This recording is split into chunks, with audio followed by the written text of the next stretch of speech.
tak pernah janji langit selalu biru, tetapi Dia berjanji selalu menyertai.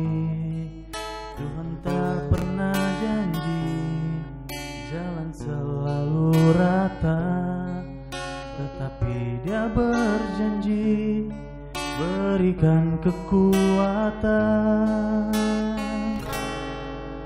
Jangan pernah menyerah, jangan berputus asa.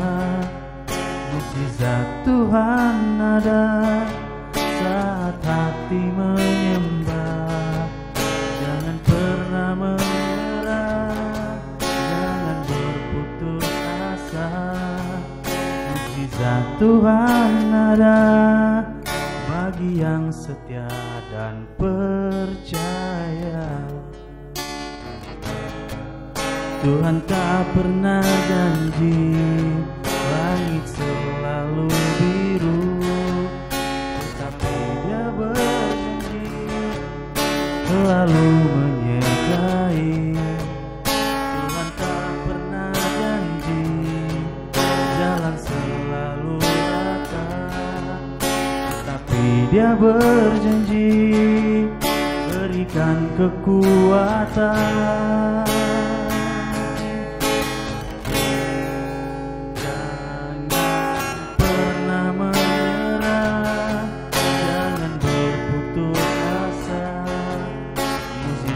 Tuhan ada saat hati menyembah. Jangan pernah menyerah, jangan berputus asa. Mukjizat Tuhan ada bagi yang setia dan percaya. Bagi yang setia dan percaya.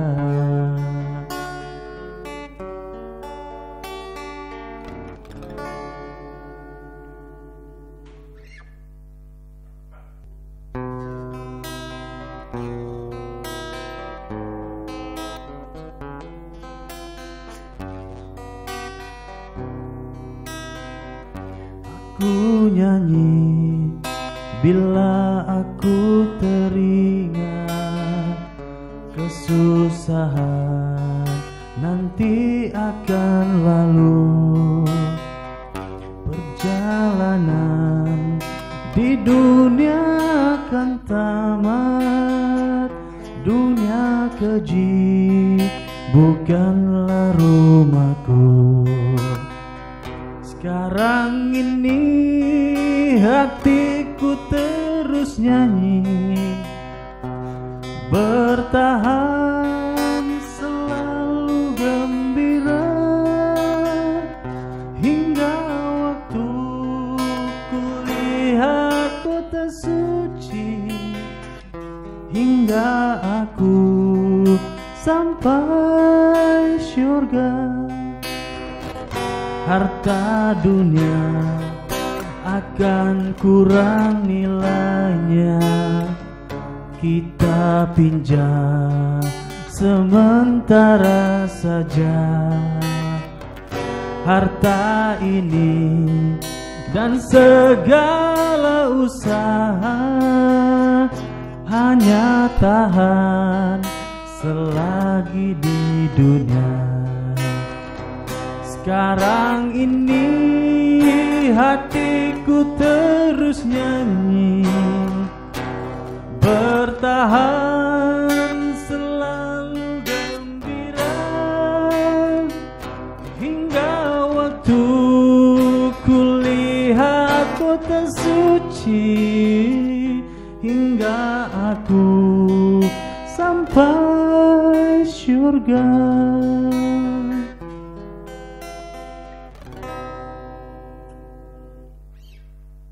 Shalom, salam bersatu di dalam Tuhan, dan salam di dalam program Minggu Doa Belia kita yang kali ke-7.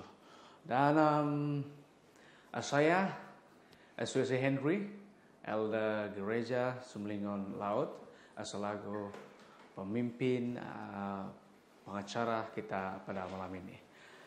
Terima kasih kepada pemimpin lagu puji-pujian kita sebentar tadi, yaitu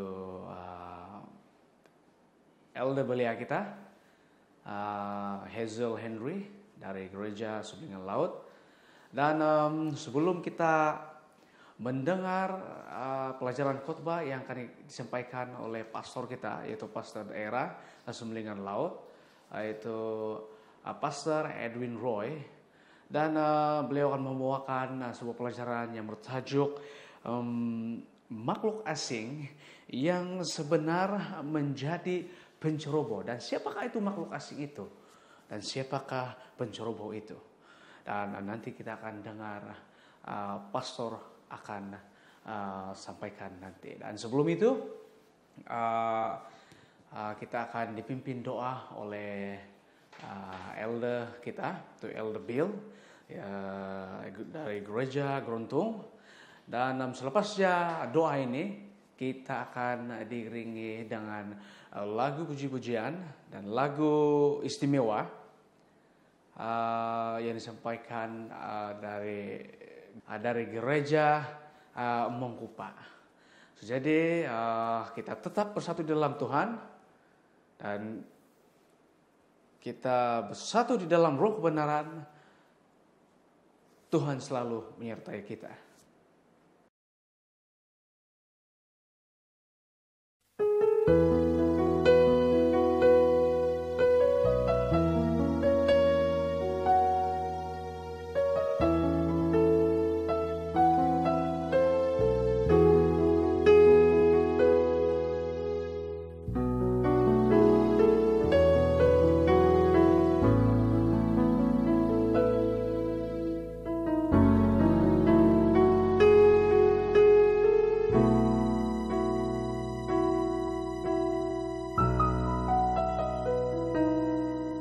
Dikala cabaran hidup mendatang, Tuhanlah sumber kekuatan hidup. Penuhi kami dengan Roh Kudus, agar hidup seturut kehendak-Mu. Jalan hidup kami Tuhan yang pegang, rencana-Mu selalu yang terbaik. Pakailah kami sebagai alat-Mu, taat setia berkarya bagi Tuhan.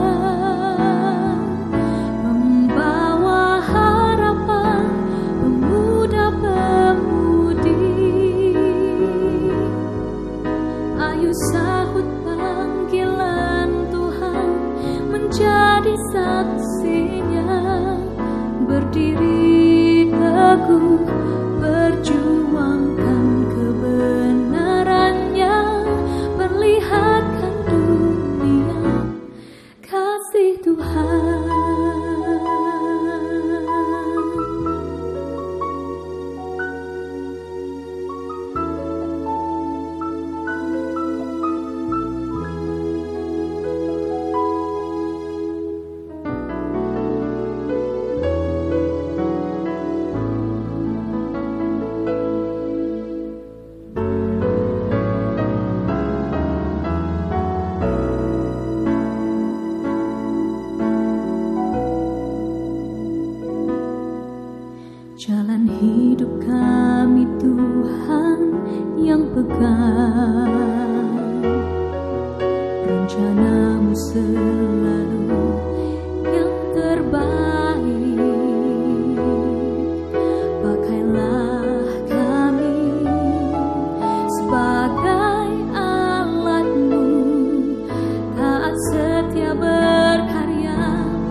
kita berdoa.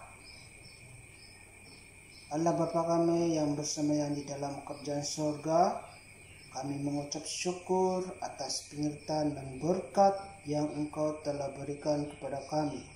Sehingga pada saat ini kami dapat menjalankan kebaktian Minggu Doa Belia. Kami sebagai orang yang berdosa datang kepadamu untuk meminta ampun setiap pelanggaran yang kami lakukan agar kami layak disebut anak-anak-Mu. Kami juga memohon agar Engkau memberkati setiap peralatan-peralatan yang kami gunakan serta jaringan internet yang kami gunakan tiada gangguan supaya kebaktian Minggu Doa Belia ini dapat berjalan dengan lancar. Kami juga memohon doa supaya Engkau memberikan kebijaksanaan kepada pembicara kami yang akan menyampaikan pelajaran sebentar nanti agar dia dapat menyampaikan pelajaran dengan sempurna sesuai dengan kehendak-Mu.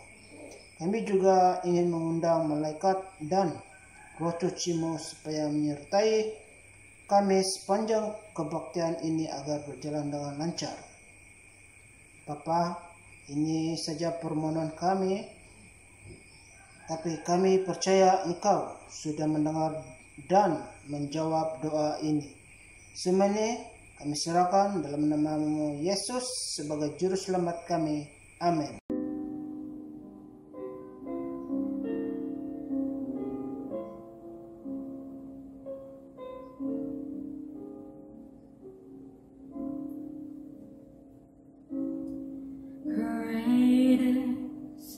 Thy faithfulness, oh God, my Father, there is no shadow of turning with thee.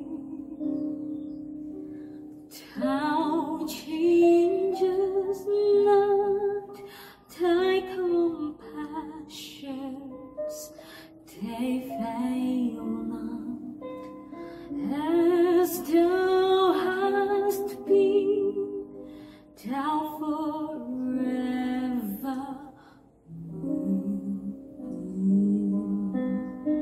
Great is thy faithfulness, great is thy faithfulness.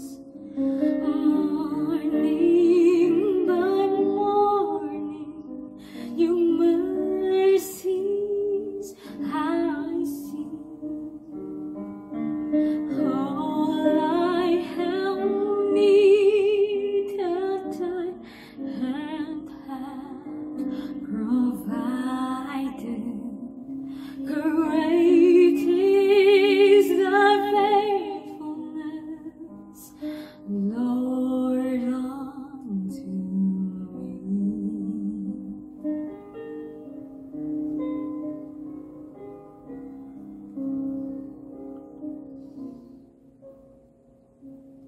Be not dismayed, whatever betide, God will take care of you.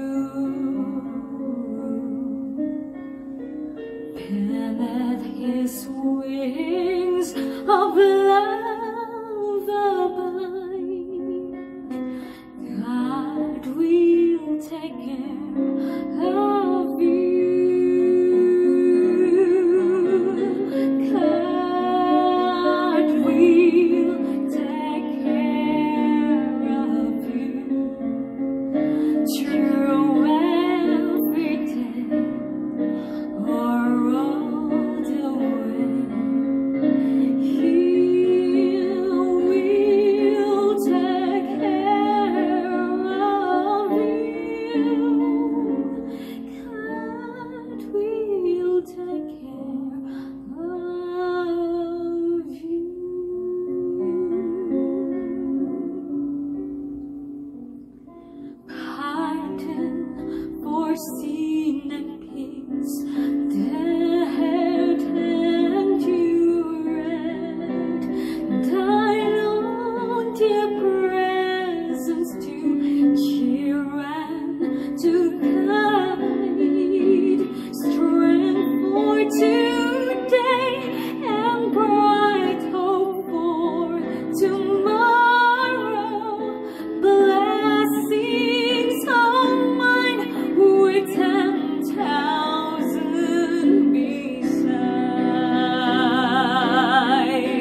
Shalom, selamat malam kepada kita semua, khusus kepada para belia dan dimanapun Anda berada pada malam ini.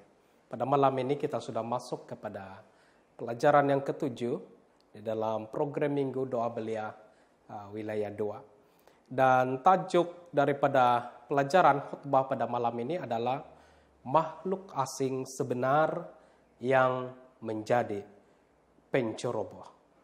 Mari kita berdoa. Maha besar Allah Bapa kami yang bersemayam di dalam kerajaan surga. Pada malam ini ya Tuhan, sekali lagi kami memanggil namamu. Oleh karena Engkaulah Tuhan yang kami sembah, yang tentunya Tuhan yang begitu baik, yang memberikan kami segala kesempurnaan di dalam hidup kami.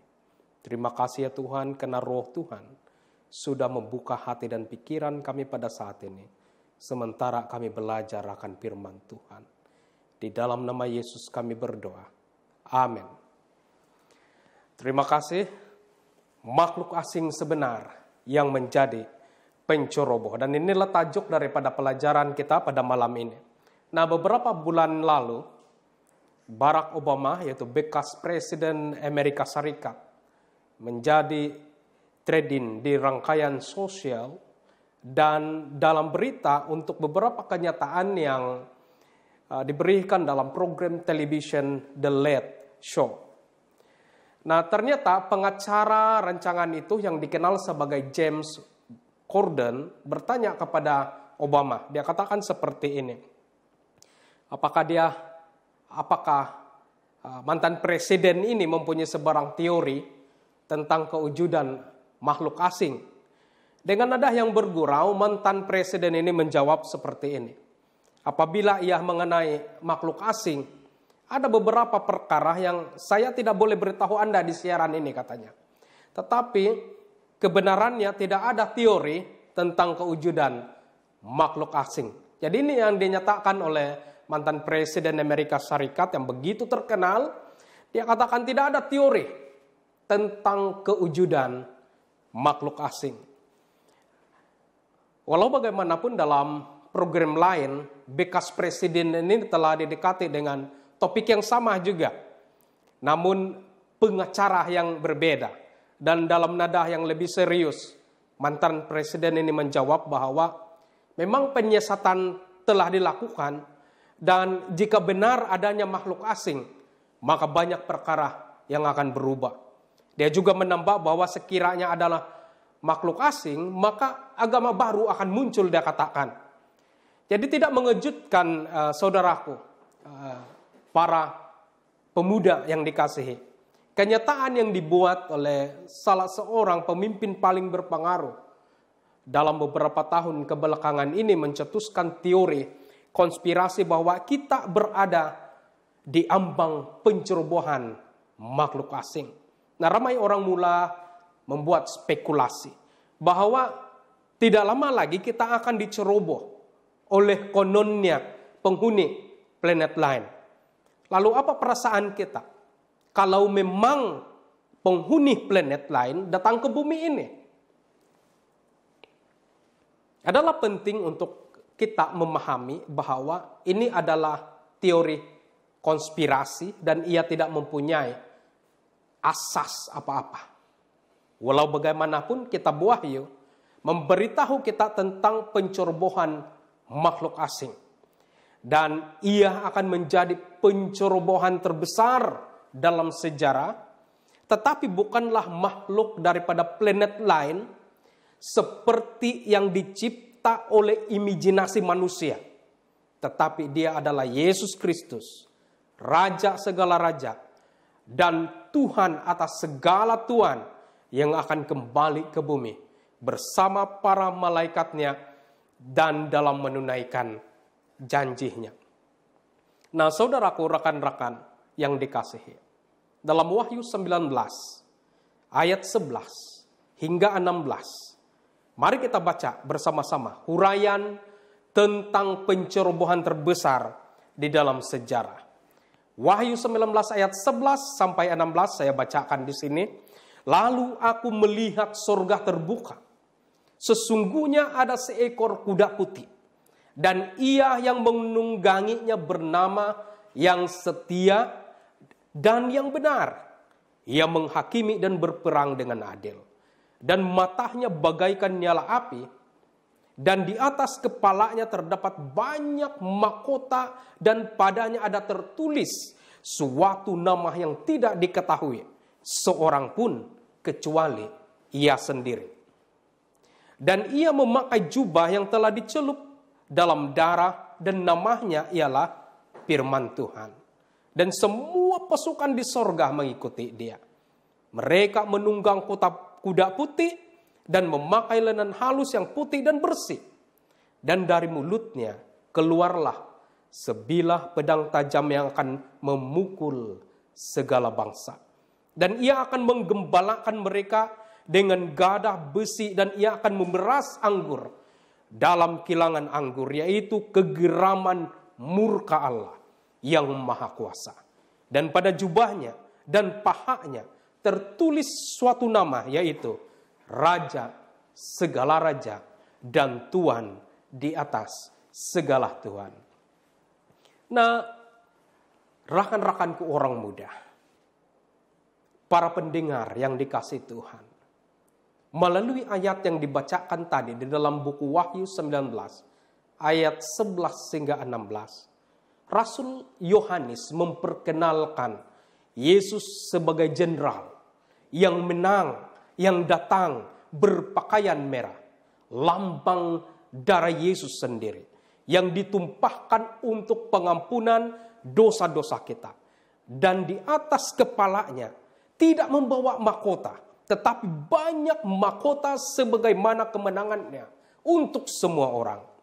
Nama dan pangkat ketenteraan ditulis pada dirinya sendiri. Tidak menyebut Agustus Caesar atau Jenderal Maximus Rome, tetapi Yesus Raja segala raja dan Tuhan segala Tuhan.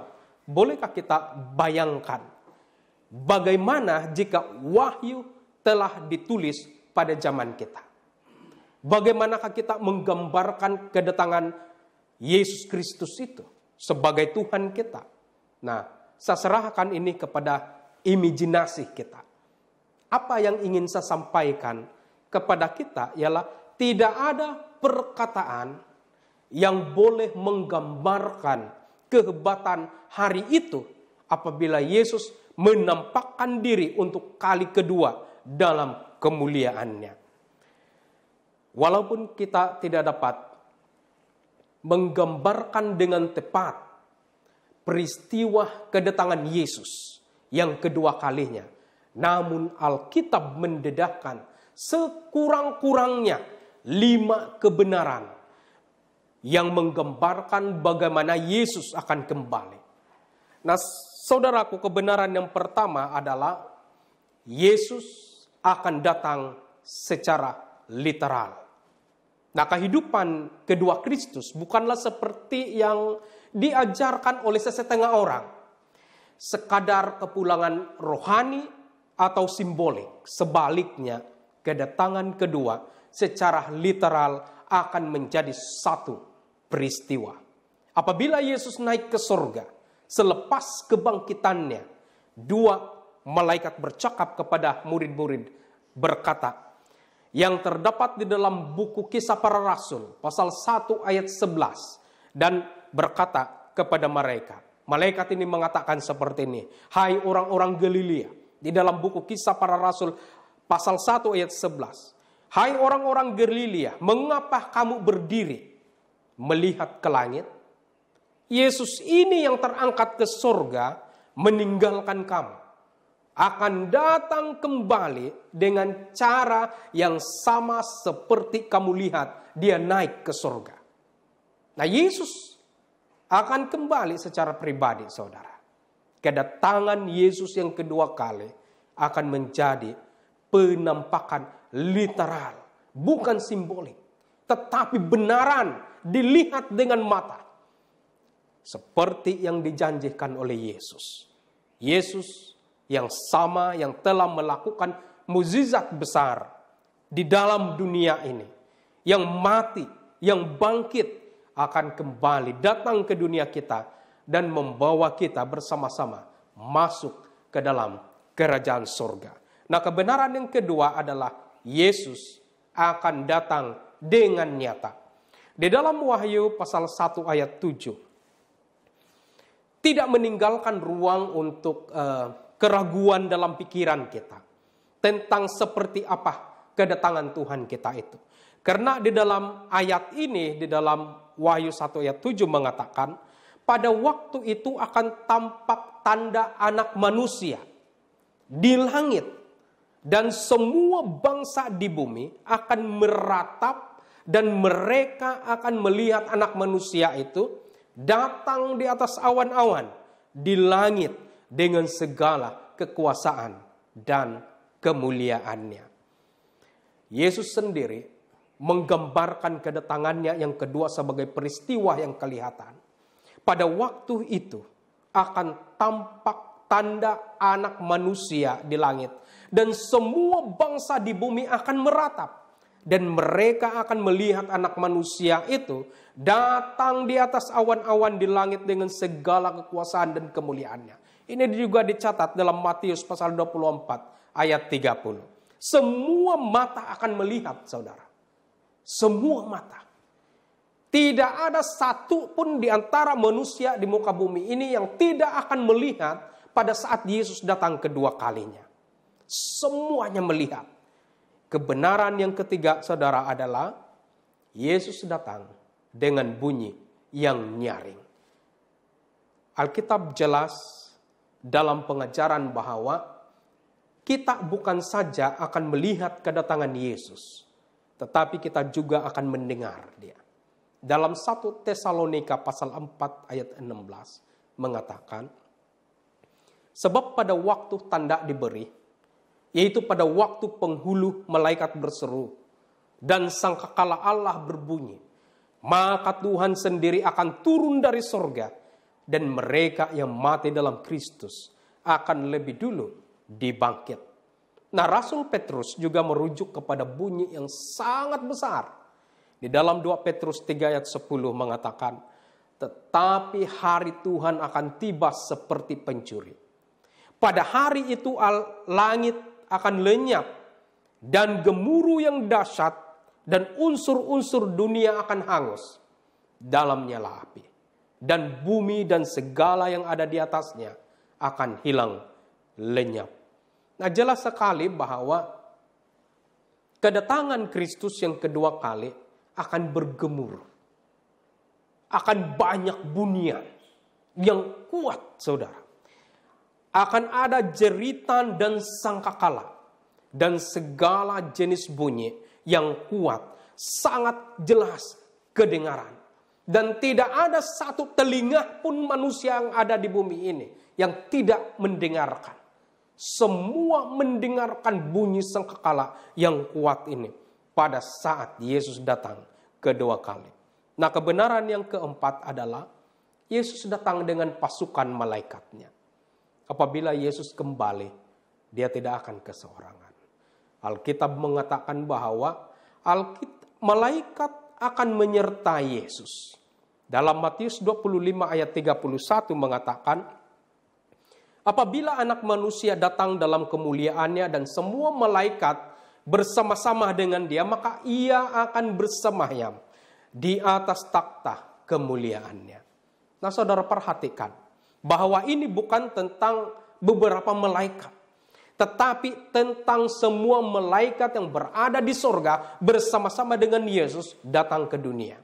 Dalam Daniel 7 ayat 10 memberikan uraian tentang malaikat-malaikat di surga ini. Dia katakan 1000 kali beribu-ribu melayani Dia, dan selaksa kali berlaksa-laksa berdiri di hadapan-Nya. Dan ini, saudara, adalah satu jumlah yang sangat banyak, yang sangat besar malaikat-malaikat di surga.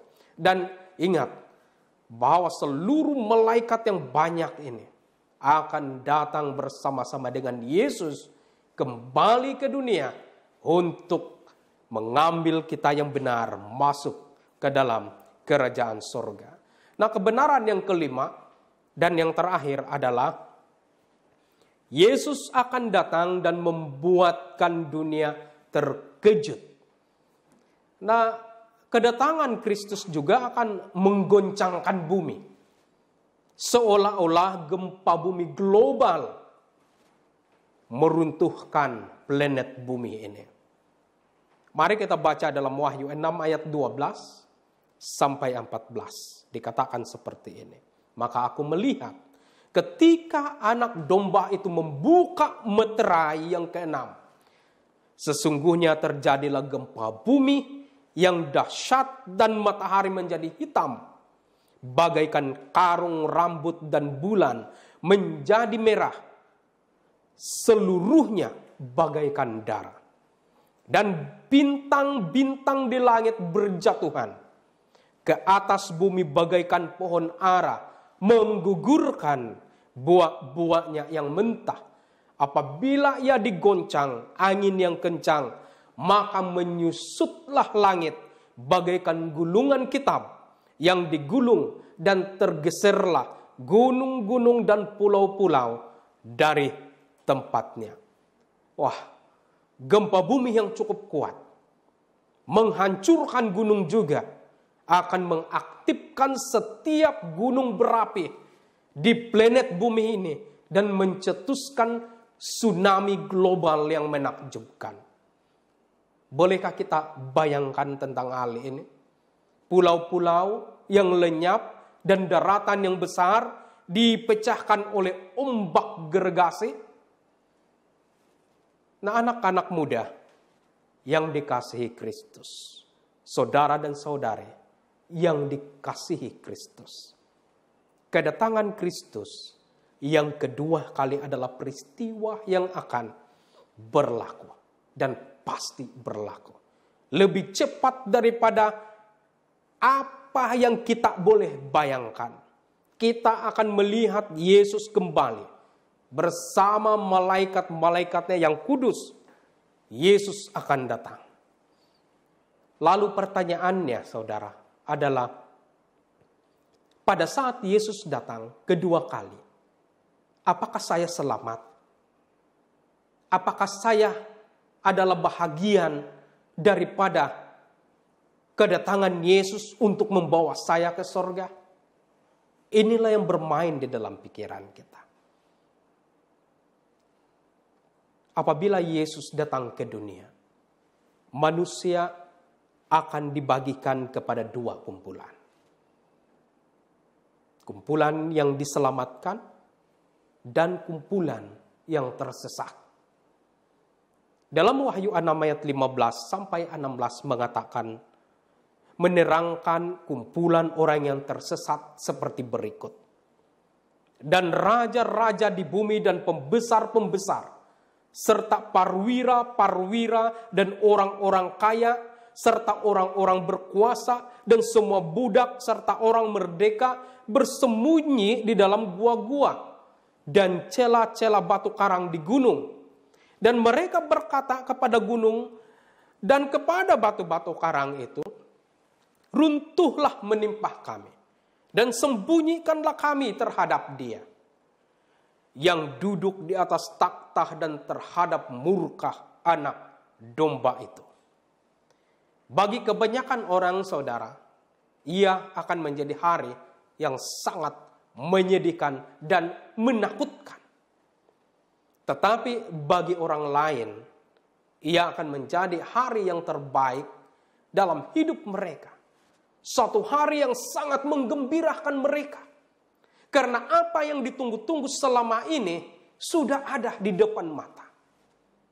Nabi Yesaya menggambarkan kumpulan orang yang diselamatkan yang terdapat dalam buku Yesaya pasal 25 ayat 9 dikatakan, pada waktu itu orang akan berkata, sesungguhnya inilah Allah kita yang kita nanti-nantikan supaya kita diselamatkan. Inilah Tuhan yang kita nanti-nantikan. Marilah kita bersorak-sorak dan bersukacita oleh karena keselamatan yang diadakannya. Nah, betapa mulia hari itu. bagi orang yang diselamatkan. Ia akan menjadi hari kegembiraan dan kebahagiaan. Ia akan menjadi hari yang gembira yang tidak dapat digambarkan. Kristus akan datang. Kristus akan datang tidak lama lagi. Pada saat ini saya ingin mengongsikan sebuah cerita tentang Louis. Louis seorang remaja yang mendengar message bahwa Yesus akan kembali untuk kedua kali. Tetapi seperti kebanyakan orang, dia tidak memperdulikannya. Sehingga pada satu hari dia telah dijemput ke beberapa pertemuan remaja, dan yang mengejutkannya adalah tema yang disampaikan oleh pengkhotbah pada malam itu ialah tentang kedatangan Yesus yang kedua kali. Nah, Louis mendengar dengan teliti sekali setiap perkataan daripada pengkhotbah ini. Tetapi pada masa panggilan dia tidak mau membuat keputusan untuk menerima Yesus sebagai juru selamatnya. Lalu dia kembali ke rumahnya.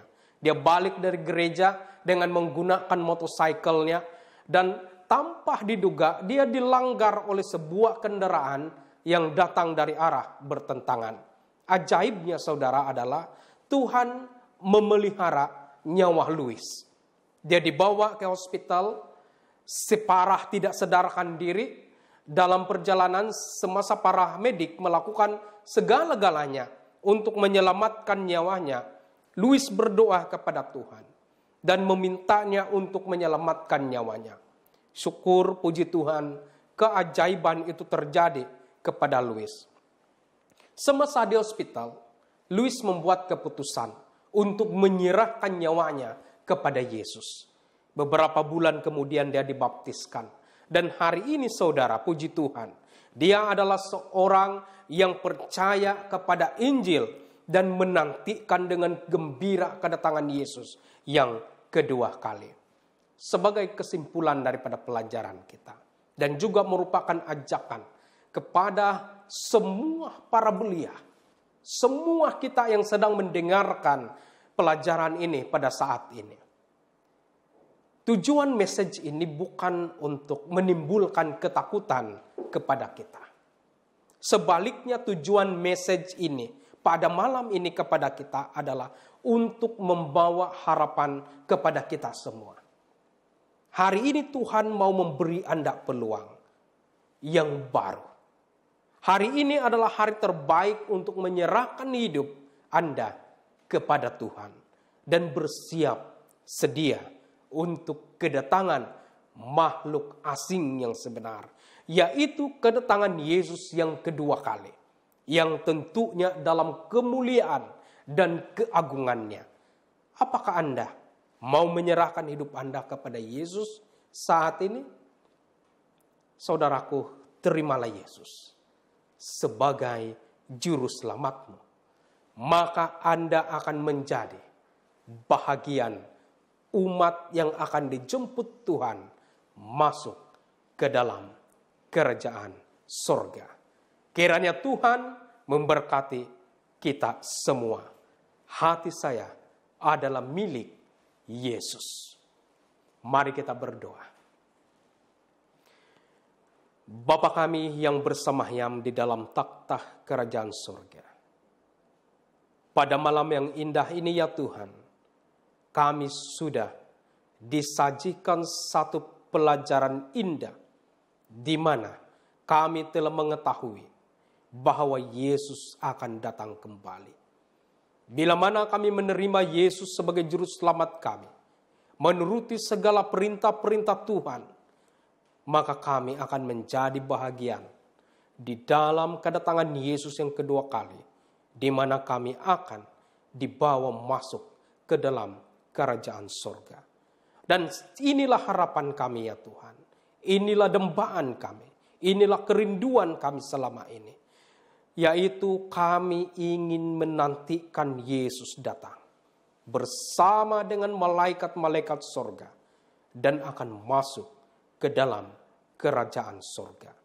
Terima kasih atas berkat indah melalui pelajaran ini menjadi bahagian rohani di dalam kehidupan kami dari sekarang sampai selama-lamanya.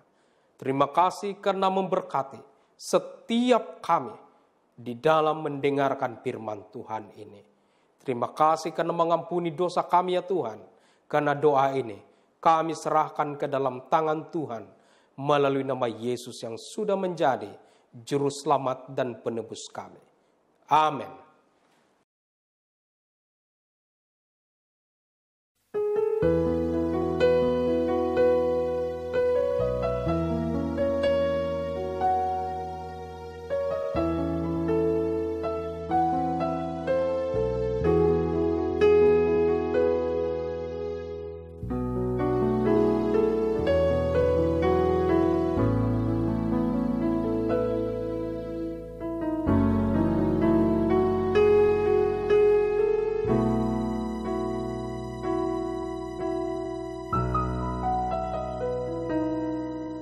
Dikala cabaran hidup mendatang,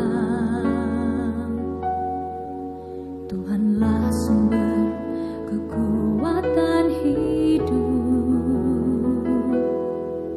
Penuhi kami dengan Roh Kudus, agar hidup seturut kehendak-Mu.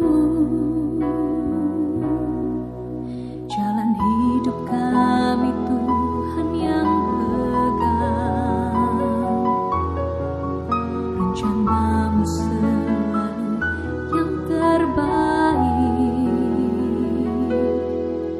Pakailah kami sebagai alat-Mu, taat setia berkarya bagi Tuhan.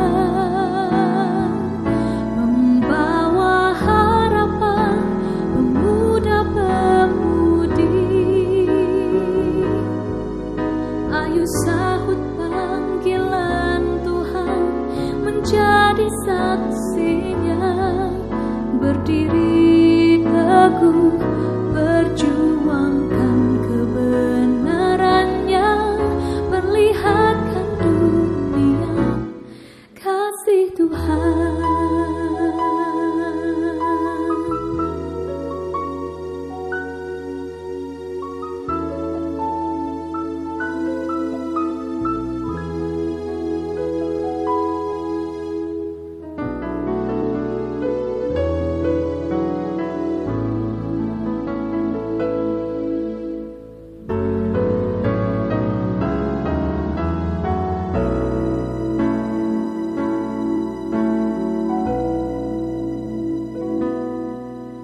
Jalan hidup kami Tuhan yang pegang, rencana-Mu selalu yang terbaik. Pakailah kami sebagai alat-Mu, taat setia berkarya bagi Tuhan.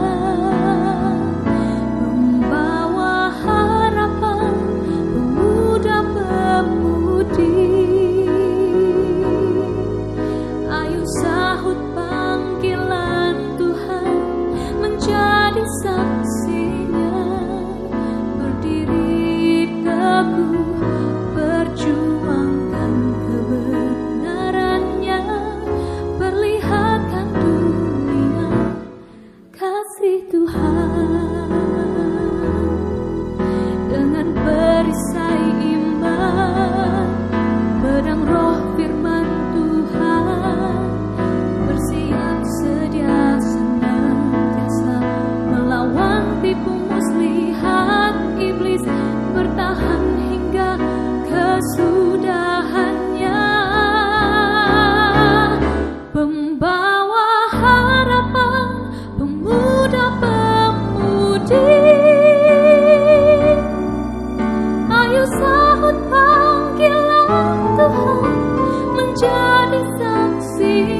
berdiri teguh, perjuangkan kebenarannya, perlihatkan dunia